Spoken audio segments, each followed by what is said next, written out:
Assalamualaikum warahmatullahi wabarakatuh. Apa kabar anak-anakku kelas 11?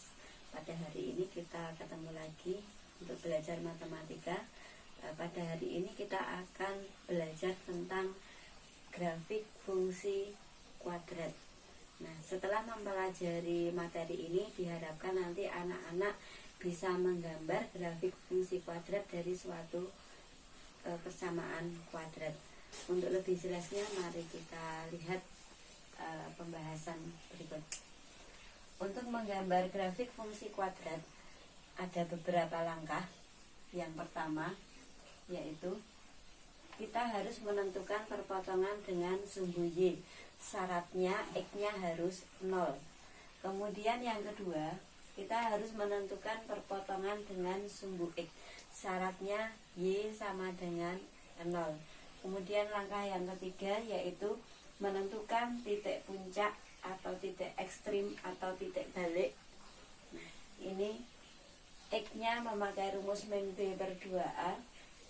Kemudian Y-nya memakai rumus min D. D ini diskriminan.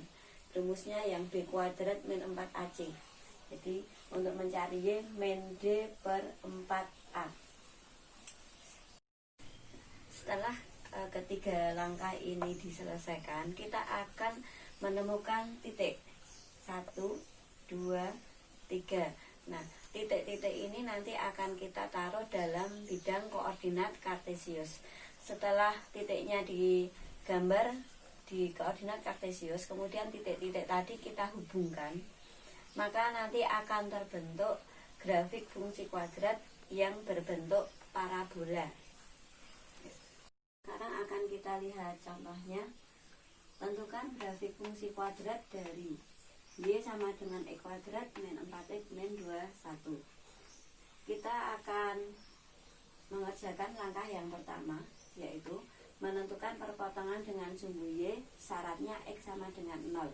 Sehingga kalau syaratnya X sama dengan 0, di sini X-nya akan kita ganti dengan 0. 0 kuadrat min 4 kali 0 min 21. Ini 0, 4 kali 0 itu 0, min 21. Jadi hasilnya min 21. Sehingga dari sini kita mendapatkan titik X-nya 0, Y-nya min 21. Jadi 0, min 21. Sekarang kita akan masuk ke langkah yang kedua, yaitu menentukan perpotongan dengan sumbu X. Syaratnya Y sama dengan 0. Nah, ini dapat memakai 3 cara. Bisa pakai pemfaktoran, bisa pakai rumus ABC, bisa pakai rumus melengkapkan kuadrat sempurna yang sudah kita pelajari pada materi sebelumnya. Nah, untuk di sini saya akan memakai yang pemfaktoran. Y-nya kita ganti dengan 0, ya. X kuadrat min 4X min 21 sama dengan 0. Nah, kita akan tulis X di sini, X di sini. Kemudian kita akan mengisi dua tempat yang kosong ini dengan cara cari dua bilangan yang kalau dikalikan ketemu angka yang paling belakang, yaitu negatif 21. Kemudian kalau ditambah ketemu angka yang tengah, yaitu negatif 4. Yaitu ini ada negatif 7 dengan 3, negatif 7 dengan 3. Negatif 7 kali 3 itu negatif 21, negatif 7 ditambah 3 itu negatif 4. Jadi sudah cocok. Kita taruh negatif 7 dan 3 di sini. Plus 3. Nah, dari sini X-nya sama dengan positif 7 karena ini negatif. Kemudian yang ini X-nya negatif 3. Nah, jadi dari sini kita punya dua titik, Y-nya 0, kemudian X-nya ada 2, sehingga titiknya ada 7,0 dan negatif 3,0. Kita lanjutkan untuk langkah yang ketiga, yaitu menentukan titik puncak atau titik ekstrim atau titik balik. Tapi sebelumnya kita cari dulu nilai ABC-nya. A itu angka yang di depan X kuadrat, kalau nggak ada angkanya artinya angka 1. B angka yang di depan X yaitu negatif 4. C yang tidak punya X yaitu min 21. Nah sekarang akan kita tentukan titik puncaknya X atau yang dinamakan dengan sumbu simetri.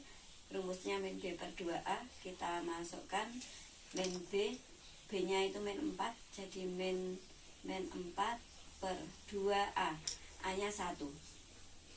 Negatif ketemu negatif positif, jadi 4 bagi 2 yaitu akan kita tentukan Y nya. Y ini nama lainnya nilai maksimum atau nilai minimum. Rumusnya min D per 4A. D itu diskriminan, jadi rumusnya B kuadrat min 4AC per 4A. Kita masukkan angkanya. Min B kuadrat berarti min 4 kuadrat, min 4 A nya 1, C nya min 21 per 4 A nya 1. Itu negatif. Min 4 kuadrat itu min 4 kali min 4 yaitu 16. Min 4 kali 1 kali min 21, ini jadinya plus 84 bagi 4. 16 ditambah 84 itu 100. Min 100 bagi 4 yaitu min 25. Sehingga kita punya titik puncak X nya 2, Y nya min 25. Jadi titik puncaknya 2, min 25. 2, min 25. Setelah kita ketahui perpotongan dengan sumbu X, dengan sumbu Y, kemudian titik puncaknya, sekarang titiknya kita taruh di koordinat kartesius 0, min 21. Misalnya di sini, ini min 21. Kemudian perpotongan dengan sumbu X min 3,0, misalnya di sini. Kemudian 7-nya di sini. Kemudian titik puncaknya di 2, min 25. 2-nya misalkan di sini. Min 25 agak ke sini.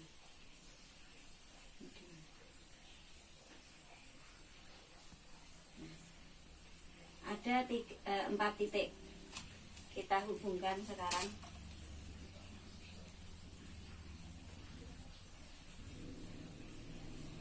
Jadi pada titik puncak ini harus belok.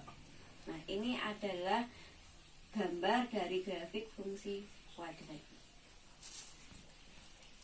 Kemudian sedikit penjelasan tentang grafik fungsi kuadrat. Bagi yang belum jelas silahkan hubungi nomor WA Bu Nani atau Pak Ridwan.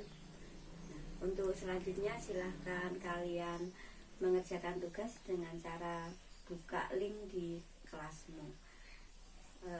Tetap jaga kesehatan. Terima kasih. Assalamualaikum warahmatullahi wabarakatuh. SMK bisa, SMK Muhammadiyah Pakem, semangat support.